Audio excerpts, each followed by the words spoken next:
মিরপুর শেরেবাংলা জাতীয় cricket stadium প্রাঙ্গণে BPL এর যত যাবতীয় ব্যানার ছিল সবকিছুই কিন্তু ভেঙে ফেলছেন দর্শকরা। যত ব্যানার ছিল সবকিছুই ভেঙে ফেলছেন এবং দেখানোর চেষ্টা করছে এই মুহূর্তে তারা আসলে ছত্রভঙ্গ করে দিচ্ছেন। বিপিএল এর যে আমেজ ছিল সবকিছুই তারা আসলে ভেঙে ফেলছেন।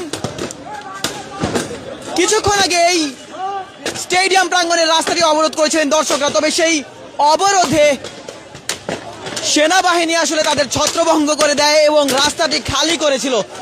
তবে এরপরই তারা আসলে বিক্ষুব্ধ হয়ে যায় এবং সেনাবাহিনী এই মুহূর্তে তাদের আবারও ধাওয়া দিচ্ছে মিরপুর শেরেবাংলা জাতীয় ক্রিকেট স্টেডিয়াম প্রাঙ্গণে, দেখতেই পাচ্ছেন। এবং তারা আসলে স্টেডিয়াম প্রাঙ্গণ ছেড়ে চলে গেছেন।